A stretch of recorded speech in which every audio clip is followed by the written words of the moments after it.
Iyi ni radiyo ijwi ry'Amerika ivugira i Washington DC mu Kinyarwanda no mu Kirundi.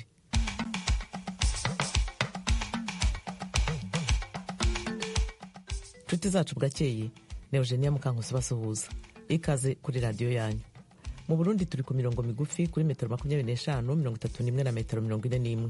Mu Rwanda muratwumvira kuri FM 104 n'ibice bitatu. Mu Burundi Sena yarayemeje abagize komisiyo y'igihugu y'amatora nshya.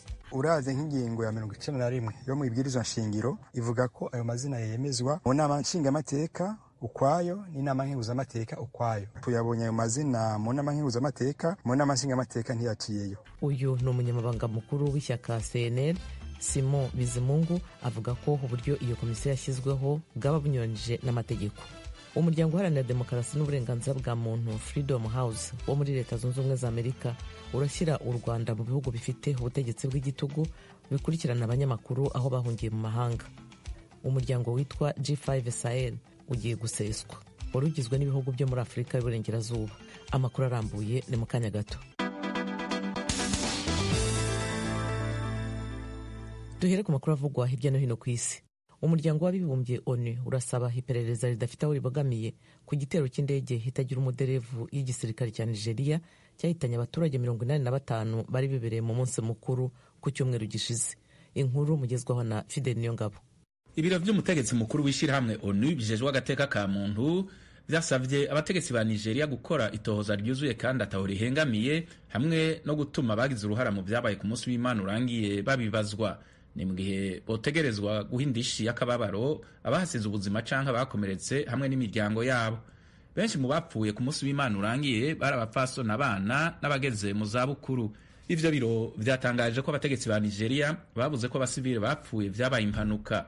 Yamara ivyo biro vyasavye ko ingingo zose zishoboka zofatwa muri kazoza kugira abasivile bakingigwe hamwe n'ibibanza vy'igisivile.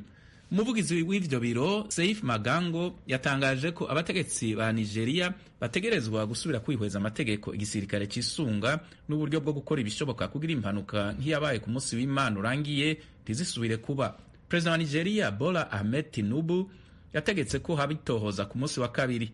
Hari nyuma y'uko igisirikare cemeye ko imwe mu tudege twacu tutagira abadereva bita drone yari ikoreshejwe mu gitero ku migwi yitwaje ibigwanisho yishe mu bitabaye n'impanuka abanyagihugu baba mu mihana y'ahitwa Tudun Biri iri mu buraruko bushira uburengero bwa leta ya Kaduna. Bari mu birori vy'idini rya Kiislamu bihimbaza amavuko y'umutumwa Mohammed. Umuryango witwa G5 Sahel ugiye guseswa. Wari ugizwe n'ibihugu bitanu byari byarishyize hamwe kugira ngo birwanye imitwe y'abajihadiste mu karere ka Sahel. Edi Rwema haraduha ibindi kuri iyi nkuru.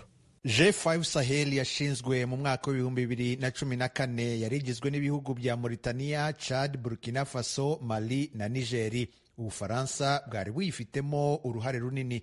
Kuwa gatandatu w'icyumweru gishize Burkina Faso na Nigeri batangaje ko bawuvuyemo. Mali yari yarasohotsemo mu 2022. Hari hasigayemo rero Chad na Mauritania bonyine. None nabo mu itangazo rimwe bashize ahagaragara bavuze ko bagiye gukurikiza ibikubiye mu ngingo ya 20 y'amasezerano nshingiro ya G5 Sahel. Iyi ngingo ivuga ko umuryango ushobora guseswa biramutse bisabwe byibura n'ibihugu bitatu mu bawugize. Mu by'ukuri biriya bihugu bitatu byarangije gusohokamo ntibisaba bitomoye ko umuryango useswa, ariko na mbere na kare G5 Sahel yamye ijegajega. Mu 2017 yashinze umutwe w'ingabo umwe wo kurwanya imitwe y'abajihadiste, nyamara ntacyo wagezeho, ahubwo ubwicanyi bwariyongereye bukomeza guhitana abantu ibihumbi n'ibihumbi, abandi amamiliyoni babaye impunzi. Abahanga bemeza ko G5 Sahel yabaye imwe mu mpamvu z'akaduruvayo ka politike bakurikije kudeta zabaye muri Mali mu 2020, muri Burkina Faso mu 2022 no muri Nigeri mu kwa karindwi gushize. None ahubwo mu kwezi gushize batangaje ko bibumbiye hamwe bavuga ko bagiye gushinga leta zunze ubumwe zabo bwite. Intambara hagati ya Israel na Hamas irakomeje mu majyepfo y'intara ya Gaza muri Palestina. Oriane Tangishaka yaduteguriye inkuru. Kuri uno munsi wa gatatu impande zombi zatanye mu mitwe bikomeye mu ntara ya Gaza. Ivyo bitero bikaba bibandanye kuremera abanyagihugu ba Palestina babandanya kubura aho bahungira canke ubufasha bw'abagira neza. Igisirikare ca Israel catangaje kuri uno munsi wa gatatu ko cagize ibitero vyo mu kirere mu bibanza bishika ku 250 muri Gaza mu munsi umwe. ONU yaramenyesheje ko vyibonekeza ko Israel yongereje uburemere bw'ibitero vyayo vy'amabombe igira muri Gaza kuva ku mutaga w'umunsi wa mbere. ONU ivuga kandi ko abagwanyi b'abanyepalestina nabo nyene bongereje inguvu mu bitero vyabo vyo ku butaka, harimwo ivy'amarokete ategwa muri Israel. Abategetsi mu gisagara ca Israel bavuga ko bariko barakikuza igisagara ca kabiri kinini c'ubumanuko bwa Gaza, Khan Yunis. Ivyo bitero vyiyongereye mu bumanuko bwa Gaza bibaye inyuma y'ibindi vyagizwe mu buraruko bwaho, harimwo ivyagizwe mu gisagara gikuru ca Gaza. Bibaye kandi inyuma yaho igisirikare ca Israel kigabishirije abantu ko bohungira mu bumanuko bwa Gaza, kikongera kikabategeka kwirinda ahari ibitero.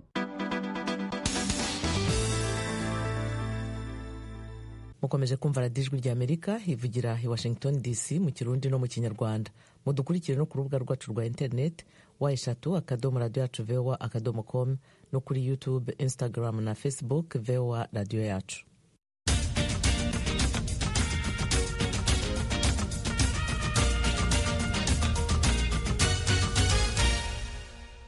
Ibiganiro bya radiyo yanyu ijwi ry'Amerika birakomeje. Ku mugoroba w'ejo kwa gatatu, Sena y'u Burundi yemeje abantu 7 bagize komisiyo y'igihugu y'amatora nshya. Ni abagabo 5 n'abategarugori 2.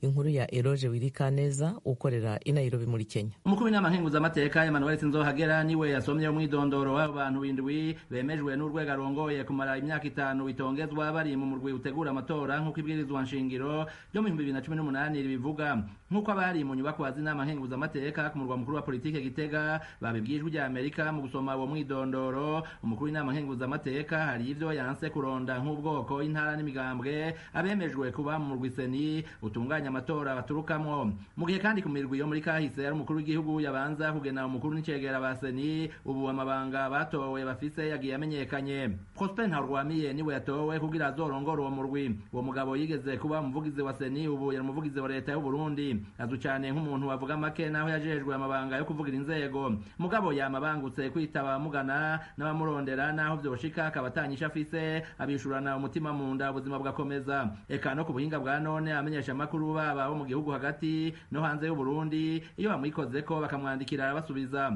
Umukenyezi Victoire Nahimana nawe yemejwe kuba icegera c'umukuru wa seni, uwo yahoze ari umukenguzamateka w'u Burundi. Ubundi mukenyezi ijwi rya Amerika ritabashije kumenya amabanga yahorana akaba ari Odette Bizumuremyi yatorewe kuba ujejwe intwaro n'ubutunzi muri seni, mu gihe Sylvestre Nyandwi yemejwe nk'uhagarariye amategeko. Uwo yari yabogojwe mu mabanga y'umushikizamanza kizigenza wa Republika mu mpera z'ukwindwi. Yari yayinjiyemo mu kwa 8 2016. Ari mu bategetsi barungitswe na leta ya Evariste Ndayishimiye mu biganiro vy'ukwiyunga n'igihugu c'u Rwanda. Umwe mu begereye umugambwe CNDD-FDD yigeze kuba mu mabanga makuru mu rwego rw'iperereza agira ati naho yo umukenyezi wiwe bamusavye kumwandikira umutahe yari kubikora. François Bizimana aroye kuba ujejwe inyigisho no gutanga amakuru muri seni. Uwo mugabo azwi cyane nk'uwakuwe ivata kandi atarya umunwa, arazi politike y'u Burundi, akaba yarabaye umuvugizi w'umugambwe CNDD uzwi cyane nka CNDD ya Nyangoma. Kugera mu 2015 ari mu bantu bazwi cyane n'abarundi n'abanyamahanga kandi bavugiye mu binyamakuru byinshi byo ku isi yanegura ubutegetsi bwa CNDD-FDD. Inyuma y'uwo mwaka hadutse n'ijyaneza zaturutse ukindi kiringo canya kwigendera Nkurunziza cateye impari. Bizimana yaciye ashima kuja kuba umuhanuzi mu nama nkenguzamateka, n'ubu akaba ariho yaragihangamye.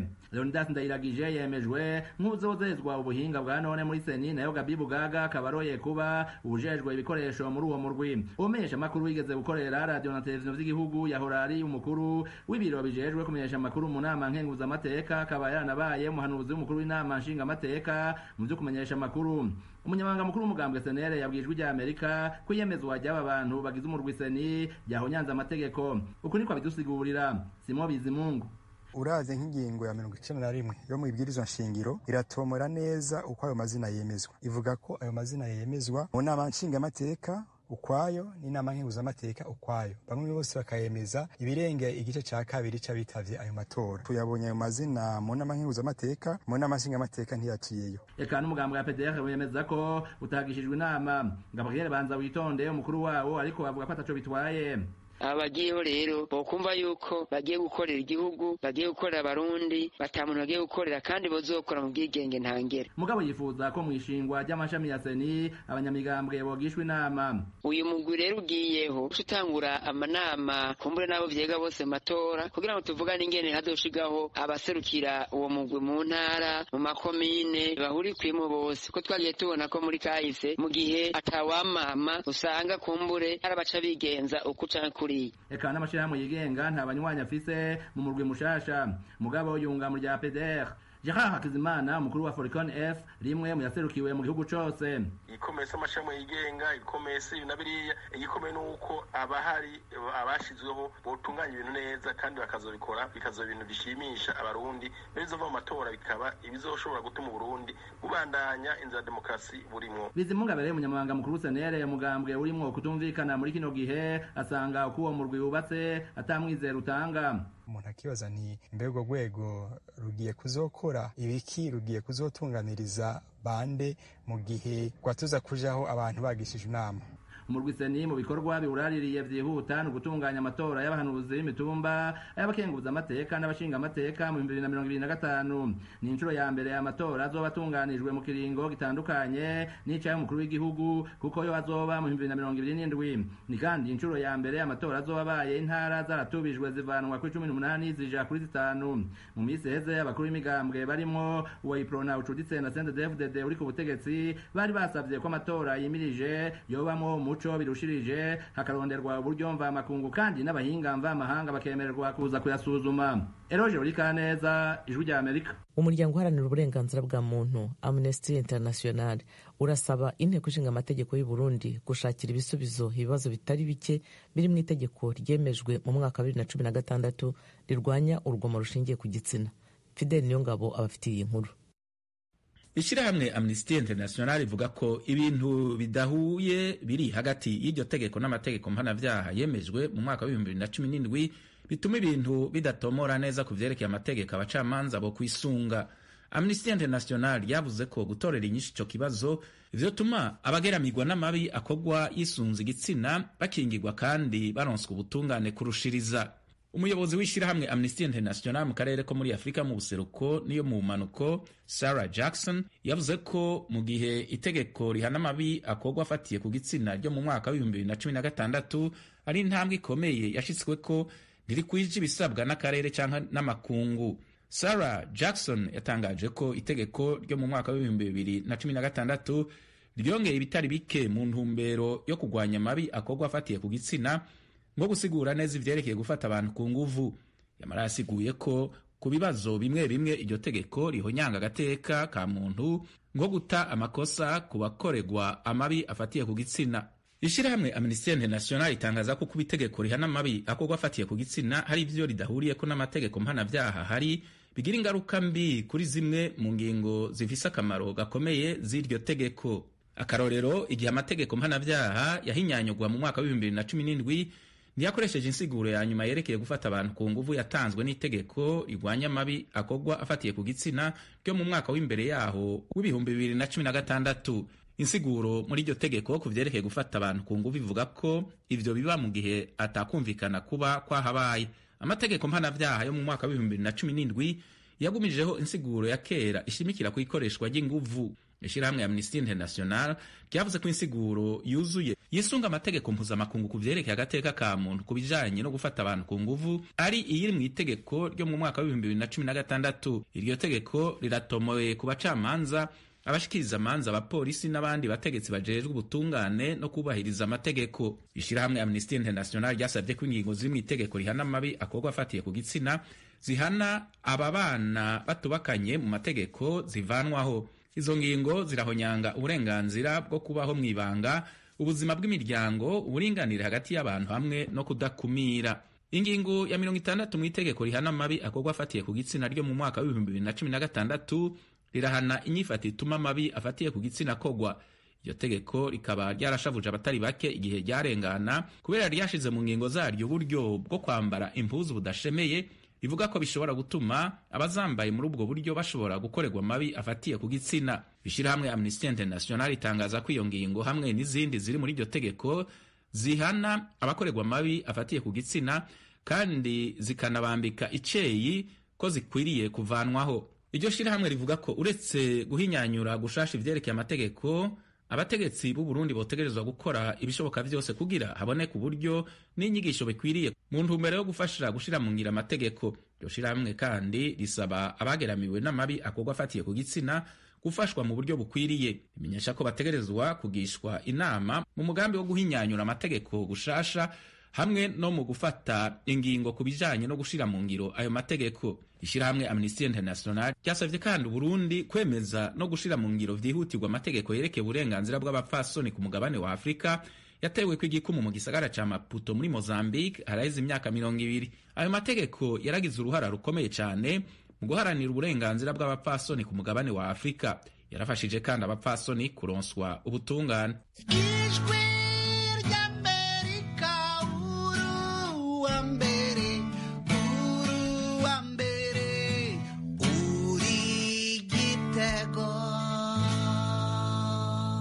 Muri Repubulika ya Demokarasi ya Kongo abantu 24,000 nibo barwaye sida mu ntara ya Kivu ya ruguru. Umubare munini w'abantu ugaragara mu nkambi z'impunzi zitandukanye. Ibindi kuri iyi nkuru na Jimmy Shukrani Bakomera. Iyi mibare yatangarijwe mu nkambi y'impunzi ya Bulengo aho hizizwaga ku mugaragaro umunsi mpuzamahanga wo kurwanya sida ku rwego rw'intara ya Kivu ya ruguru. Ubusanzwe uyu munsi wizizwa ku isi buri tariki ya mbere ukwezi kwa 12 buri mwaka. Muri Kivu ya ruguru abarwaye sida bazwi n'ibigo bitandukanye bya leta bishinzwe ubuzima ni 24,000 ariko abenshi muri bo bakaba ari impunzi. Ibi bikaba bitera leta kutamenya neza umubare wabo. Niko bwana Obe Mungili uyoboye ikigo cy'igihugu gishinzwe kwita ku babana na virusi itera sida PNMLS mu ntara ya Kivu ya ruguru abwirijwe rya Amerika. Mukimbizi wote kwenye iko kama hakuna kugeza ubaho impunzi ziri biragoye kumenya umubare w'abanduye virusi itera sida, ariko imibare dufite mu baturage basanzwe ni 24,000.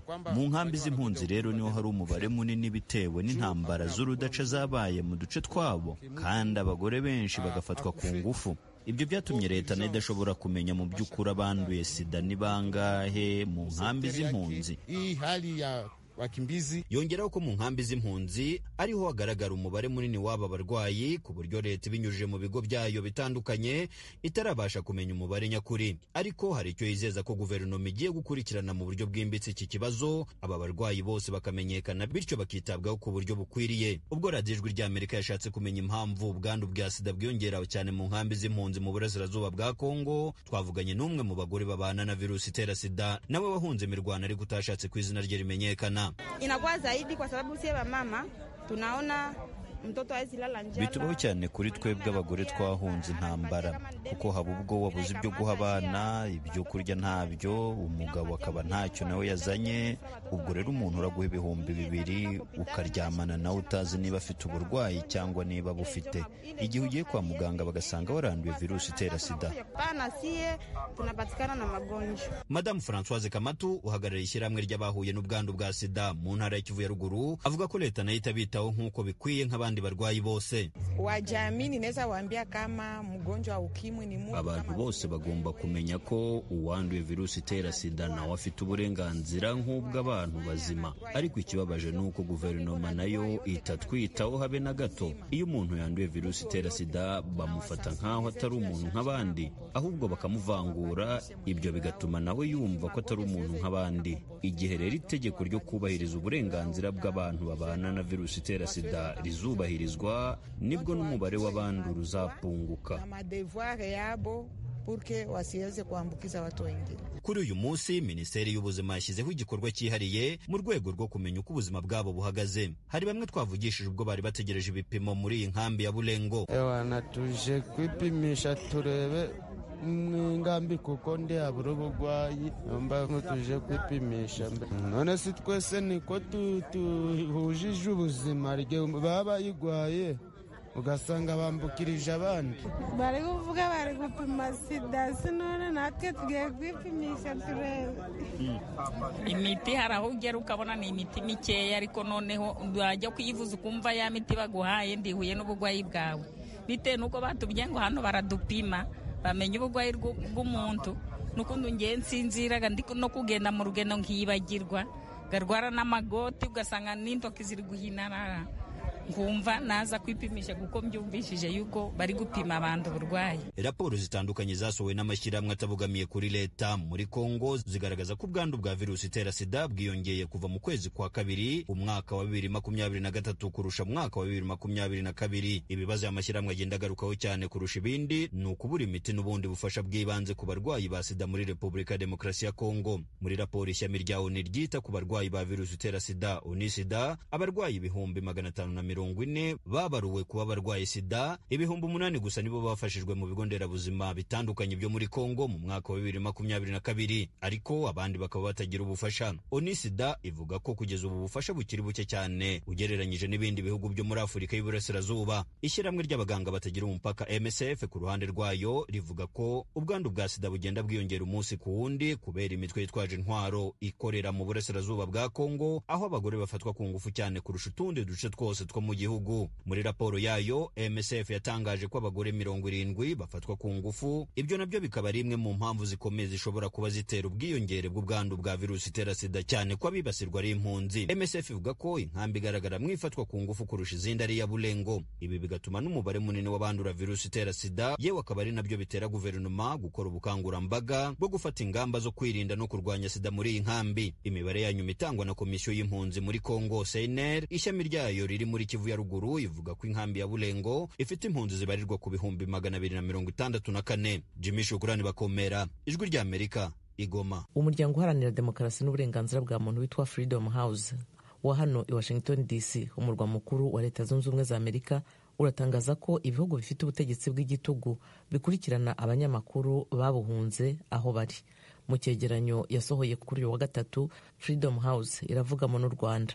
Ni inkuru tugezwaho na Geoffrey Mutagoma. Umuryango Freedom House wabaruye kuva mu mwaka 2014 kugeza muri uyu mwaka 2023 abanyamakuru 112 bahungiye mu bihugu 91 baberabejwe na leta z'ibihugu bakomokamo. Bamwe muri bo bikorera ku giti cyabo n'abandi bakorera ibitangazamakuru bizwi. Mu byo leta zabakoreye harimo kubagabaho ibitero, kubashimuta cyangwa kubatera ubwoba binyuze mu buryo bwinshi butandukanye, bumwe ari nk'ikoranabuhanga. Imiryango yabo yasigaye mu bihugu bahora ku nkeke nk'uburyo buziguye bwo guhungabanya abahunze. Kuri Freedom House, izi leta zibikorera abanyamakuru batangaza ukuri, noneho bikazitera ubwoba bw'uko zishobora kubazwa uburyo zikorera inyungu za rubanda n'amabi zikora. Muri iriya myaka 10 ishize, guhera mu 2014 kugera mu 2023, Freedom House yabaruye kandi guverinoma 26 zakurikiranye mu mahanga abanyamakuru bazihunze, muri zo harimo Ubushinwa, Uburusiya, Belarusiya, Iran, Pakistan, Arabia Saudite, Cambodia n'u Rwanda. Freedom House ivuga ko u Rwanda rwibasiye abanyamakuru bahungiye nko muri Leta Zunze Ubumwe za Amerika, Ubudage, Afurika y'Epfo, Canada n'Ubwongereza. Isobanura ko rukoresha kwica, kubaneka n'ikoranabuhanga. Aha twakwibutsa nk'iby'abahanga baruvuzeho bya Pegasus byo guhoza ku nkeke imiryango y'abahunze cyangwa no kubagendaho ubwabo aho bari mu bihugu bahungiyemo. Freedom House ivuga ko ibyo yabonye bishobora kuba ari bike cyane ku biriho bya nyakuri, kuko hari ibiba ntibimenywe cyangwa se bikagorana kugenzura ukuri kwabyo neza. Ikindi kandi bishobora kwiyongera bitewe n'uko muri iki gihe abanyamakuru baberabezwa mu bihugu byabo ari benshi, bigatuma abahunga bagenda baba benshi. Freedom House isaba ibihugu bahungiyemo gufata ingamba zahamye zo kubarengera, birimo kubaha polisi barinda. Muri uru rwego ivuga ko Ubwongereza na Norvege ari urugero rwa mbere. Leta Zunze Ubumwe za Amerika nayo iha abanyamakuru bari ku nkeke babarinda. Urugero ni nk'umunyamakuru Masih Al-Nejad ukomoka muri Iran. Ejo kuwa gatatu, urukiko rw'ikirenga rwa leta ya Colorado mu burengerazuba bwa Leta Zunze Ubumwe za Amerika rwatangiye kuburanisha ubujurire bw'urubanza rw'abaturage bashaka kubuza Donald Trump kwandikwa ku rutonde rw'abakandida mu matora y'umukuru w'igihugu ataha. Edi Rwema abahiye inkuru. Uru rubanza ruturuka ku baturage 6 bo muri Colorado bafashijwe n'umuryango udaharanira inyungu witwa CREW, Citizens for Responsibility and Ethics in Washington, wazobereye mu byo kujora imikorere igayitse y'abategetsi no kubakurikirana mu mategeko iyo bibaye ngombwa. Barega Trump ko yigometse ku gihugu binyuze mu gitero cy'abayoboke be cyo ku itariki ya 6 y'ukwezi kwa mbere mu mwaka wa 2021 ku ngoro y'inteko ishinga amategeko ya Leta Zunze Ubumwe za Amerika, Capitol. Bityo rero ko bikurikije itegeko nshinga ry'igihugu mu ivugurura ryaryo rya 14 igika cya 3, guverinoma ya leta ya Colorado idakwiye gushyira izina rya Trump ku mpapuro zo gutora mu majonjora yo mu ishyaka rye ry'abarepublikani azahakorwa ku itariki ya 5 y'ukwezi kwa gatatu umwaka w'2024. Ku itariki ya 17 y'ukwezi gushize, umucamanza wo mu rukiko rw'ibanze rwo ku rwego rwa leta yaciye urubanza avuga ko Trump afite uruhare mu bikorwa byo kwigomeka kuri guverinoma y'igihugu, ariko ko afite uburenganzira bw'uko izina rye ryandikwa ku mpapuro z'amatora. Barajuririye bavuga ko bitumvikana ko umuntu wemejweho icyaha cyo kwigomeka ku gihugu yakwemererwa kugira umwanya mu butegetsi, kandi ko binyuranyije n'itegeko nshinga ry'igihugu. Trump nawe yarajuriye avuga ko urukiko rwamuhohoteye rumwemeza icyaha atigeze akora, kandi ko nta rukiko rufite ububasha bwo kumubuza kwiyamamaza no gutorwa. Kuri uyu wa gatatu, inteko y'abacamanza bose uko ari 7 b'urukiko rw'ikirenga rwa leta ya Colorado rwatangiye kumva impande zombi. Guverinoma ya Colorado isaba ko icyemezo cya nyuma na nyuma cyaba cyarangije gufatwa ku itariki ya 5 y'ukwezi kwa mbere gutaha, kugira ngo imenye niba izashyira cyangwa niba itazashyira izina rya Trump ku mpapuro z'abakandida.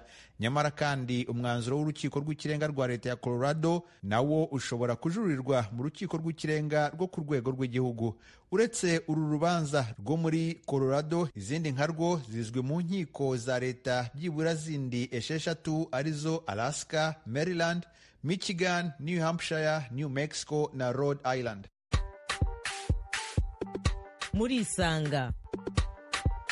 Murisanga ni ikiganiro cy'ijwi rya Amerika cyibanda ku bibazo binyuranye byo mu karere k'ibiyaga bigari bya Afurika.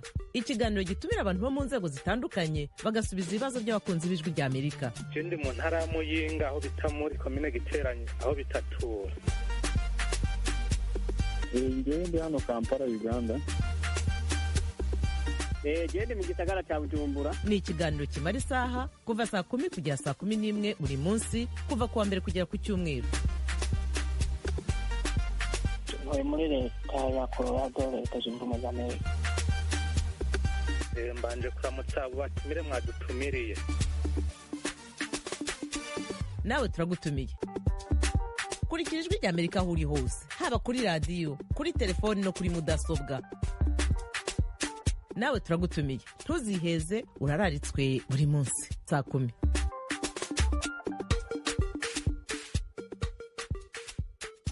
Nshuti muduteze amatwi, aha niho aya makuru ahumurije. Mbashimiye cyane ko mwahisemo gukurikira ijwi rya Amerika. Ibiganiro byari bihagarariwe na Etienne Karekezi, Nadia Taha niwe washyize hamwe amajwi. Naho kuri mikoro mwari kumwe nanjye Eugenia Mukankusi. Mugire umunsi mwiza.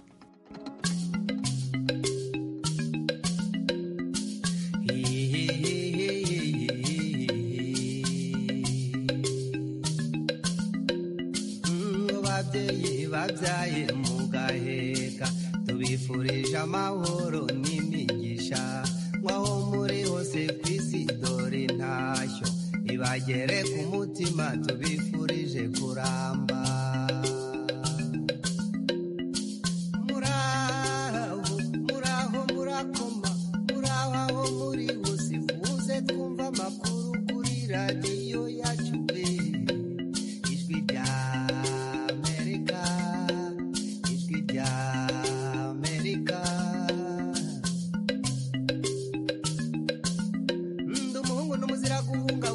mudenderwa mudereri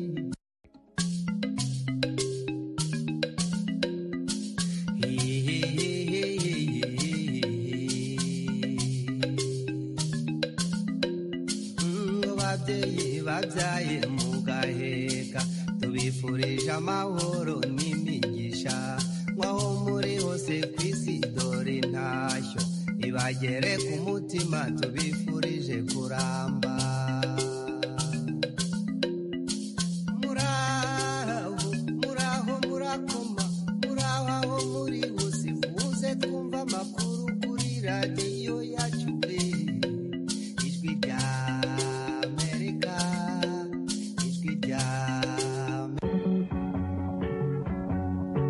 Bakunzi b'ijwi rya Amerika, umwaka urashize tubategurira ikiganiro cy'ubuzima bungabunga ubuzima. Ikiganiro tubagezeho dufatanije na Flash TV yo mu Rwanda buri wa kane na buri cyumweru. ku ijwi ry'Amerika gitambuka kuri radiyo kuwa gatatu ndetse no ku mbuga zacu zose. Nimutubwire nyuma y'umwaka icyo kiganiro mwacyakiriye mute, cyabafashije iki mu buzima bwanyu? Mutwandikire mubinyujije ku rubuga rwacu rwa Facebook.